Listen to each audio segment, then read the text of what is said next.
കൃഷ്ണയോട് ഒന്നും പറയാൻ പറ്റാതെ വാക്കുകൾക്കായി അവൾ പരതി. എന്തുകൊണ്ടാണ് രുദ്രന്റെ കാര്യത്തിൽ തളരുന്നതെന്ന് അവൾക്ക് മനസ്സിലായില്ല. ആൾക്കൂട്ടം കണ്ടപ്പോഴാണ് ഞാൻ പോയി നോക്കിയത്. അസുരനാകുമെന്ന് ഒട്ടും പ്രതീക്ഷിച്ചില്ല. കാര്യമായിട്ട് എന്തൊക്കെയോ പറ്റിയിട്ടുണ്ട് രണ്ടുപേർക്കും. കൃഷ്ണയുടെ കിതപ്പ് അപ്പോഴും അവളെ വിട്ടുമാറിയിരുന്നില്ല. രശ്മിക്ക് മനസ്സിൽ എന്ന പോലെ ശരീരത്തിനും തളർച്ച അനുഭവപ്പെട്ടു. എൻ്റെ കണ്ണ, ഒന്നും വരുത്തല്ലേ? എന്തിനെന്ന് മനസ്സിലാവാത്ത വിധം അവളുടെ നാവുകൾ പുലമ്പി. കുട്ടികൾ വന്നു തുടങ്ങി. ചിരി എന്ന മുഖംമൂടി അവൾക്ക് മുന്നിൽ അണിഞ്ഞ് തകർത്താടിയവൾ. എന്താടി മോളെ, അസുരനാണോ നിന്റെ മനസ്സിൽ?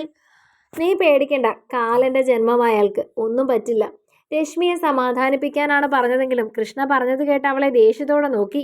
എനിക്ക് നിന്നെ മനസ്സിലാവുന്നില്ല. നിനക്ക് അസുരനെ ഇഷ്ടമാണോ? അങ്ങനെ ഒരു ഇഷ്ടമുണ്ടെങ്കിൽ എന്തിനാ മറച്ചു വെക്കുന്നത്? നിന്റെ ജീവിതം മനോഹരമാക്കേണ്ടത് നീയാണ്. നാളെ ഒരിക്കൽ ഇതോർത്ത് നിനക്ക് സങ്കടം തോന്നരുത്. കൃഷ്ണ പറയുന്നതിനൊന്നും എതിർത്തു പറയാതെ അവളെ തന്നെ നോക്കിയിരിക്കുന്ന രശ്മിയെ നോക്കി കൈമലർത്തിക്കൊണ്ട് കൃഷ്ണ എണ്ണീറ്റു. ക്ലാസ് കഴിഞ്ഞിറങ്ങുമ്പോൾ മാധവൻ മാഷിന്റെ ചോദ്യത്തിന് രശ്മി എന്തോ ഉത്തരം പറഞ്ഞിറങ്ങി. രശ്മിയുടെ മാനസികാവസ്ഥ മനസ്സിലായ പോലെ കൃഷ്ണയാണ് ബാക്കി പൂരിപ്പിച്ചത്. ഒരു യാത്ര പോലും പറയാതെ നടന്നു നീങ്ങുന്നവളെ കൃഷ്ണ നോക്കി നിന്നു. അവൾ എന്തിനു സ്വയം മുറിവേൽക്കുന്നു എന്ന സംശയം അവളുടെ ഉള്ളിൽ ഉടലെടുത്തിരുന്നു. രശ്മി ഇടവഴിയിലേക്ക് കയറുന്നതിന് മുന്നേ ബോളും പിടിച്ചുകൊണ്ട് വരുന്ന ചന്തുവിനെ കണ്ടതും അവളൊന്ന് ചിരിച്ചു. രച്ചുവേ, തെളിച്ചം പോരല്ലോ നിന്റെ ചിരിക്ക്. ചന്തു അല്പം സംശയം കലർത്തി അവളോടായി ചോദിച്ചു. നിനക്ക് തോന്നുന്നതാ ചെക്ക, ഇതൊക്കെ ആയിട്ട് എങ്ങോട്ടാ? ചന്തുവിനെയും കയ്യിലിരിക്കുന്ന ബോളിനെയും ഒരുപോലെ നോക്കിക്കൊണ്ട് രശ്മി മനസ്സാലെ ഭാരം മറച്ചു വെച്ചുകൊണ്ട് മറുപടി കൊടുത്തു. ആ രാക്ഷസൻ ഇന്നലെ വന്ന് ഞങ്ങളുടെ ബോളും ബാറ്റും ഒക്കെ എടുത്തുകൊണ്ട് പോയി. അയാളുടെ കൃഷി നശിപ്പിച്ചു എന്ന് പറഞ്ഞുകൊണ്ട് 3 തവണ അയാളുടെ ചീരയ്ക്കകത്ത് ബോൾ വീണതിന്. പുതിയ സ്ഥലം നോക്കാൻ പോവാ. ദേഷ്യത്തോടെയാണ് ചന്തു അവളോട് പറഞ്ഞത്. അസുരൻ, ഗുണ്ട, കാലൻ എന്നൊക്കെ കേട്ടിട്ടുണ്ടെങ്കിലും രാക്ഷസൻ എന്നത് പുതിയ പേരാണല്ലോ എന്ന് അവൾ ഓർത്തു. ഓർമ്മകൾക്കിടയിൽ രുദ്രനും കേട്ട കാര്യങ്ങളും മുറിവായി അവളുടെ മനസ്സിൽ അവശേഷിച്ചു. കറുത്തിരുണ്ട മുഖവുമായി കയറി വരുന്നവളെ ശാരദ കണ്ടു. കാരണം തിരക്കണമെന്ന് തോന്നിയെങ്കിലും ശാരദ അതിന് ആയില്ല. രശ്മി അകത്തേക്ക് കയറിയതും ബാലന്റെ റൂമിലേക്ക് കണ്ണോടിച്ചു. ബെഡിൽ മയങ്ങുന്ന അയാളെ കണ്ടതും അവൾ കോണിപ്പടികൾ അതിവേഗം കയറി. റൂമിലെത്തിയതും വരുണിന്റെ കോൾ അവളെ തേടിയെത്തി. നമ്പർ ശാരദയുടെ നിർബന്ധപ്രകാരം അവൾ സേവ് ചെയ്തിരുന്നു. കോളെടുത്ത് നോക്കി ദേഷ്യത്തോടെ അവൾ സൈലന്റ് മോഡിലേക്ക് മാറ്റി. തോളിലെ ബാഗ് സൈഡിലേക്ക് എറിഞ്ഞ ശേഷം അവളും അതിലേക്ക് ചാഞ്ഞു. അത്രയും നേരം പിടിച്ചുവെച്ച കണ്ണുനീർ പുഴയായി ഒഴുകി. രുദ്രനായുള്ള നീരുറവയാണോ എന്ന് അവളുടെ മനസ്സിന് പോലും വിശ്വസിക്കാൻ കഴിഞ്ഞില്ല. എന്തുകൊണ്ടായിരിക്കും അവന്റെ ഓർമ്മകൾ ആവരണമായി എൻ്റെ ചുറ്റും തിങ്ങി നിൽക്കുന്നത്? ചിന്തകളും ഓർമ്മകളും തലങ്ങും വിലങ്ങും ഇങ്ങനെ കല്ലെറിയുന്നത് എന്തിനാ? അവ തമ്മിലുള്ള പിടിവലികളിൽ ശ്വാസം മുട്ടുമ്പോൾ രുദ്രനോടുള്ള വികാരത്തിന് പൂർണ്ണമായി അവൾക്ക് അർത്ഥം കണ്ടെത്താൻ ആയില്ല. രുദ്ര, നീ എങ്ങോട്ടായി വയ്യാത്ത കാലും കൈയും വെച്ചുകൊണ്ട്? നിന്നോടല്ലേ 1 മാസം റെസ്റ്റ് എടുക്കണം ആശുപത്രിയിൽ നിന്ന് പറഞ്ഞത്? അതിനെങ്ങനെയാ? എവിടെയെങ്കിലും ഒരു 5 മിനിറ്റ് ഇരിക്കാൻ പറഞ്ഞാൽ ബുദ്ധിമുട്ടല്ലേ നിനക്ക്? നിനക്കിരിപ്പ് എവിടെയെങ്കിലും ഉറക്കില്ലല്ലോ. ഞൊണ്ടിക്കൊണ്ട് നടന്നു വരുന്നവനെ നോക്കി സുഭദ്ര ദേഷ്യപ്പെട്ടു. ഇനി എൻ്റെ ചെവി തിന്നണ്ട, ഞാൻ പോയി കിടന്നോളാമേ. സുഭദ്രയുടെ നോക്കി തല നന്നായി കുനിച്ചുകൊണ്ട് അവൻ നമിച്ചു. വന്ന വഴിയിൽ ഞൊണ്ടിക്കൊണ്ട് അവൻ്റെ റൂമിലേക്ക് തിരിച്ചു നടന്നു. സുഭദ്ര അടുക്കളയിലേക്കും. റോഡിലേക്ക് വീണതുകൊണ്ട് കൈയിൻ്റെ എല്ലിന് ചെറിയ പൊട്ടലുണ്ട്. പ്ലാസ്റ്റർ ഇട്ടിട്ടുണ്ട്. നെറ്റിയുടെ സൈഡിലായി ചെറിയ മുറിവുമുണ്ട്. വലതുകാൽ ഉരഞ്ഞിട്ടുണ്ട്. അതുകൊണ്ട് തന്നെ അത്യാവശ്യം വേദനയും. രാജീവിന് ചെറിയ ഉരയിൽ മാത്രം, വേറെ പ്രശ്നങ്ങളൊന്നുമില്ല. ബെഡിന്റെ ഹെഡ് സൈഡിലേക്ക് ഒരു കൈകൊണ്ട് തലയണ എടുത്തു വച്ചു. ഒന്ന് കാലിന്റെ ഭാഗത്തായും. വയ്യാത്ത കാലമായി രുദ്രൻ പതിയെ ഒരു കൈകൊണ്ട് ബെഡിലേക്ക് കയറി ചാരിയിരുന്നു. അവൾ അറിയാതെ ഒളിച്ച് കണ്ടുകൊണ്ടിരുന്ന രശ്മിയുടെ മുഖം അവന്റെ മനസ്സിലേക്ക് വന്നു. ഇന്നവളെ കാണാൻ പറ്റാത്തതിലുള്ള സങ്കടം രുദ്രന്റെ മുഖത്ത് നിറഞ്ഞു. അവനെ കാണുമ്പോഴുള്ള പേടിയും അവളുടെ വെള്ളാരം കണ്ണുകളും ചുവന്നു തുടുത്ത കവിളുകളും വെള്ളക്കല്ലൻ മൂക്കുത്തിയും നീളത്തിൽ ഒരുപോലെ കിടക്കുന്ന മുടിയിഴകളും അമ്പലത്തിൽ വെച്ചുള്ള ഒളിഞ്ഞു നോട്ടവും എല്ലാം അവന്റെ മനസ്സിലേക്ക് കടന്നു വന്നതും അവൾക്കായി ഒരു പുഞ്ചിരി അവന്റെ ചുണ്ടിൽ തത്തിക്കളിച്ചു. ഓർമ്മകളിൽ മുങ്ങി താണുകൊണ്ടിരിക്കുമ്പോൾ അവന്റെ കണ്ണുകൾ വാതിലിന്റെ അടുക്കലേക്ക് പതിച്ചതും അവനെ നോക്കിക്കൊണ്ട് നിൽക്കുന്ന രശ്മിയെ കണ്ടു. അവന്റെ കണ്ണുകൾക്ക് ആ കാഴ്ച അവിശ്വസനീയമായിരുന്നു. സത്യമാണെന്ന് വിശ്വസിക്കാനാവാതെ അവൻ തലയൊന്ന് കൂടി കുടഞ്ഞു നോക്കിയതും രശ്മി അവരുടെ അടുത്തേക്ക് എത്തിയിരുന്നു. രശ്മി പേടിയോടെ അവനെ മൊത്തത്തിലൊന്ന് വീക്ഷിച്ചു. നെറ്റിയുടെ ഒരു വശത്തായി ബാൻഡേജ് ഒട്ടിച്ചിട്ടുണ്ട്. കയ്യിലെ കെട്ട്, കാലിലെ മുറിവ്, ഇതെല്ലാം അവളുടെ കണ്ണ് നിറച്ചു. അപ്പോഴൊക്കെയും രുദ്രൻ ഒരു പ്രതിമ പോലെ അവളുടെ മുന്നിലിരുന്നു. വിറയലോടെ രശ്മി കുറച്ചുകൂടി അവൻ്റെ അടുത്തേക്ക് നീങ്ങി നിന്നു. ഞാൻ ഇത് തരാൻ വന്നതാ. പതിഞ്ഞ സ്വരത്തിൽ വിറയലോടെ കയ്യിലിരുന്ന 10,000 രൂപ അവൻ്റെ നേരെ നീട്ടിക്കൊണ്ട് രശ്മി പറഞ്ഞതും മുന്നിൽ നിൽക്കുന്നവൾ സ്വപ്നമല്ലെന്ന് അവൻ ഉറപ്പിച്ചു. അവൾ നീട്ടിപ്പിടിച്ച പൈസയിലേക്ക് നോക്കിയതും രുദ്രന്റെ ദേഷ്യം എരിച്ചു കയറി. നിന്നോടാരാ എന്നോട് ചോദിക്കാതെ എൻ്റെ വീട്ടിലേക്ക് വരാൻ പറഞ്ഞത്? നിനക്ക് വേറെ എന്തെങ്കിലും പറയാനുണ്ടെങ്കിൽ അമ്മയോട് പറഞ്ഞിട്ട് ഇപ്പോൾ ഇവിടുന്ന് ഇറങ്ങണം. അമ്മ. അവസാനത്തെ അമ്മ എന്ന രുദ്രന്റെ വിളിക്ക് ശബ്ദം കൂടിയതും രശ്മി പെട്ടെന്ന് അവന്റെ വായ പൊത്തി. പെട്ടെന്ന് അവളുടെ ഭാഗത്തു നിന്നും അങ്ങനെ ഒരു നീക്കം അവൻ പ്രതീക്ഷിക്കാത്തതിനാൽ രുദ്രൻ നിശ്ചലനായിരുന്നു. രണ്ടുപേർക്കും ഇടയിൽ മൗനം. രുദ്രന്റെ കണ്ണുകൾ അവളുടെ കണ്ണുകൾ ഉടക്കി. കരഞ്ഞു വീർത്ത കണ്ണുകൾ അവനിൽ വേദന തീർത്തു. അവളും അത്രയും അടുത്ത് നെഞ്ചിടിപ്പോടെ അവനെ നോക്കി. എന്തോ പെട്ടെന്ന് ഓർത്തതും കൈയെടുത്തുകൊണ്ട് ചമ്മിയ മുഖവുമായി അവൾ അവന് മുന്നിൽ നിന്ന് പരിങ്ങി.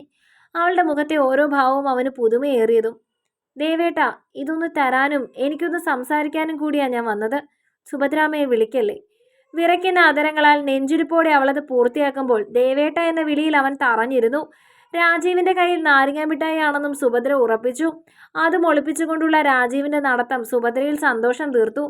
രാജീവേ, ചായ എടുത്തോ സുഭദ്രാമ്മേ, ഞാൻ മുത്തി ഒന്ന് കണ്ടിട്ട് വരാം. തിരിഞ്ഞു നോക്കാതെ പറഞ്ഞുകൊണ്ട് റൂമിലേക്ക് കയറി. അവനെവിടെ, എന്താ സംഭവമെന്ന് ഞാൻ അവനോടൊന്ന് ചോദിച്ചിട്ട് വരാം. കാർത്തിക പറഞ്ഞതും സുഭദ്ര തലയാട്ടി. ഇതാര് കുറുമ്പിയോ? എന്താടോ അവിടെ തന്നെ നിൽക്കുന്നത്? കയറി വാടോ. ലച്ചു ആദ്യമൊന്ന് രുദ്രന്റെ അടുത്തേക്ക് ഓടിയെങ്കിലും അവന്റെ കയ്യിലെ കെട്ടുനെറ്റിയിലെ ബാൻഡേജും ഒക്കെ കണ്ടപ്പോൾ അവൾ തിരിഞ്ഞു നടന്നു. വാതിലിനെ മറഞ്ഞു നിന്നുകൊണ്ട് രുദ്രനെ എന്തോ ചെയ്യുന്നതെന്നറിയാൻ ഇടയ്ക്കിടെ നോക്കും. രുദ്രനും നോട്ടം മാറ്റിക്കൊണ്ട് ഇടത് കൈ ഒരു വിധത്തിൽ എത്തിപ്പിടിച്ചുകൊണ്ട് ബെഡിന്റെ സൈഡിലെ കബോർഡ് വലിച്ചുകൊണ്ട് അതിൽ നിന്നും ഡയറി മിൽക്ക് എടുത്തു. ലച്ചു ആണെങ്കിൽ അതെന്താണെന്ന് അറിയാനായി തല കുറച്ചും കൂടി നീളത്തിൽ പുറത്തേക്ക് ഇട്ടുകൊണ്ട് അവന്റെ കയ്യിലേക്ക് നോക്കി. രുദ്രൻ വേറെങ്ങോ നോക്കിക്കൊണ്ട് ലച്ചുവിന് കാണാൻ പാകത്തിന് അവന്റെ കയ്യിലെ ഡയറി മിൽക്ക് പൊക്കി പിടിച്ചു. അത് കണ്ടതും കുഞ്ഞിപ്പല്ല് കാണിച്ച് ചിരിച്ചുകൊണ്ട് കിലുക്കം നിറഞ്ഞ പാദസരത്തോടെ രുദ്രന്റെ അടുത്തേക്ക് ഓടി ബെഡിൽ വലിഞ്ഞു കയറി. എന്നാലും അവന്റെ കൈയൊക്കെ കണ്ടിട്ട് ലച്ചുവിന് ചെറിയ പേടി തോന്നി. രുദ്രൻ മുറിവില്ലാത്ത കൈകൊണ്ട് അവളെ ചേർത്ത് പിടിച്ചു. അവൾ അവന്റെ കയ്യിൽ നിന്ന് ഡയറി മിൽക്ക് കൈക്കലാക്കി. ഇതെന്താ റുദ്ദ? അവന്റെ കയ്യിലെ മുറിവിലേക്ക് നോക്കിക്കൊണ്ട് ഉണ്ടക്കണ്ണുകൾ വിടർത്തിക്കൊണ്ട് അവൾ ചോദിച്ചു. അതില്ലേ, ഞാൻ വീണപ്പം മുറിഞ്ഞതാ. രുദ്രൻ അവളെ നോക്കി സങ്കടം ഭാവിച്ചു പറഞ്ഞു. അത് കേട്ടപ്പോൾ ലച്ചുവിന് സങ്കടം വന്നു. ചാരയില്ല, ഓടിയിട്ടല്ലേ വീണത്. രുദ്രന് വേദനിച്ചാലോ എന്ന് വിചാരിച്ച് പതുക്കെ കയ്യിൽ തിരുമ്മിക്കൊണ്ട് പറഞ്ഞു. അവളുടെ ഭാവവും പ്രവൃത്തിയും എല്ലാം കൂടി ആയപ്പോൾ രുദ്രൻ അവളോട് വാത്സല്യം തോന്നി. ഇതായിരുന്നോ പരിപാടി? നിന്നോട് ഞാൻ പറഞ്ഞിട്ടില്ലേടി മിഠായി തിന്നരുതെന്ന്? കാർത്തിക ഓടി വന്ന് വാങ്ങിക്കാൻ നോക്കിയതും അവൾ രുദ്രന്റെ മടിയിലേക്ക് ചാടി കയറി അവന്റെ കഴുത്തിൽ ചുറ്റിപ്പിടിച്ചു. ഓരോന്ന് വാങ്ങിച്ചു കൊടുത്തു. നീ അവളെ എങ്ങനെയാക്കിയത് കണ്ടോ? ആ സൈഡിലെ 2 പല്ല് പുഴുപ്പല്ല, മിഠായി തിന്നിട്ടാ. കാർത്തിക പറഞ്ഞത് ലച്ചുവിന് തീരെ ഇഷ്ടപ്പെട്ടില്ല. അമ്മയുടെ ആ പുളുപ്പല്ല്. ലച്ചു പറഞ്ഞതും കാർത്തികയ്ക്ക് ചിരി വന്നു. രുദ്രനും ചിരി വന്നെങ്കിലും ലച്ചുവിനെ അറിയാവുന്നത് കൊണ്ട് അവനത് അടക്കി പിടിച്ചു. പുളുപ്പല്ല അല്ലടി, പുഴുപ്പല്ല്.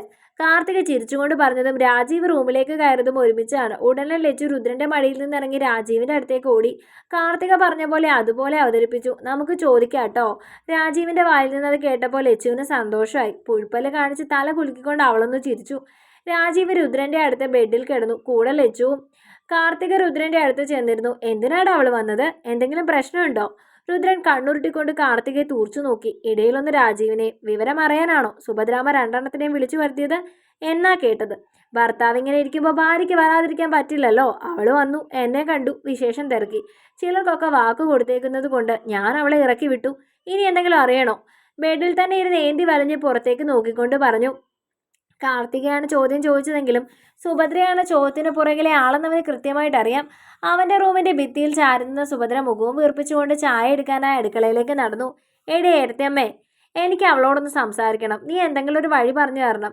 രുദ്രൻ വളരെ ദയനീയമായി കാർത്തികയെ നോക്കിക്കൊണ്ട് പറഞ്ഞു. അവൾ എന്തിനാ വന്നതെന്ന് പറ, എന്നിട്ട് തീരുമാനിക്കാം സഹായിക്കണോ വേണ്ടയോ എന്ന്. എൻ്റെ കാർത്തു, എനിക്ക് അറിയില്ല അവൾ എന്തിനാ വന്നതെന്ന്. കുറച്ച് പൈസ കയ്യിലേക്ക് നീട്ടി ഇത് തരാനാ വന്നതെന്ന് പറഞ്ഞു.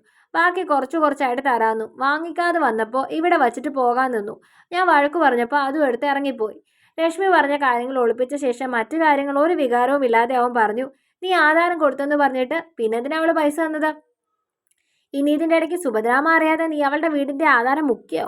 സംശയത്തോടെ കാർത്തിക അവനെ ഒന്നുകൂടി എടുത്ത് ചോദിച്ചു. എനിക്കെന്തിനാ അവളുടെ വീടിൻ്റെ ആധാരം? അത് വെച്ച് ഒന്ന് അവളെ പേടിപ്പിച്ചു എന്നുള്ളത് ശരിയാ. അതവൾക്ക് കൊടുത്തു. ഇതാ സത്യം. ഒന്ന് സംസാരിക്കാൻ അവസരം ഉണ്ടാക്കി താടി. കാർത്തികയുടെ മുന്നിൽ കഷ്ടപ്പെട്ട് നിരപരാധം തെളിയിക്കുന്ന രുദ്രനെ കണ്ട് രാജീവ് ചിരിച്ചു. വന്ന് നീ എൻ്റെ ഭാര്യയെ ബ്രോക്കറാക്കുവാടോ? രാജീവ് തലഭാഗം മുകളിലേക്ക് പൊക്കിക്കൊണ്ട് രുദ്രനോട് ചോദിച്ചു. പിന്നല്ലാതെ, കൂടെ നിൽക്കണം മിസ്റ്റർ. എന്നെ കാണാനാണെന്നും പറഞ്ഞ് വന്ന കയ്യും കാലും കാണിച്ചിട്ട് എൻ്റെ ഫ്രണ്ടിനെ വളച്ചതും പോരാ, നിങ്ങൾക്ക് വേണ്ടി മതിൽ ചാടി കഷ്ടപ്പെട്ട് ഇവളെ വീട്ടിൽ നിന്ന് ഇറക്കിയത്. എന്നിട്ട് പേര് ദോഷമോ എനിക്ക്? കാർത്തിക രുദ്രന്റെ കൂടെ ഒളിച്ചോടി പോലും. അതിന് കാർത്തിക രാജീവിന്റെ മുഖത്തേക്ക് നോക്കി നാണത്തിൽ കുതിർന്നൊരു പുഞ്ചിരി സമ്മാനിച്ചു.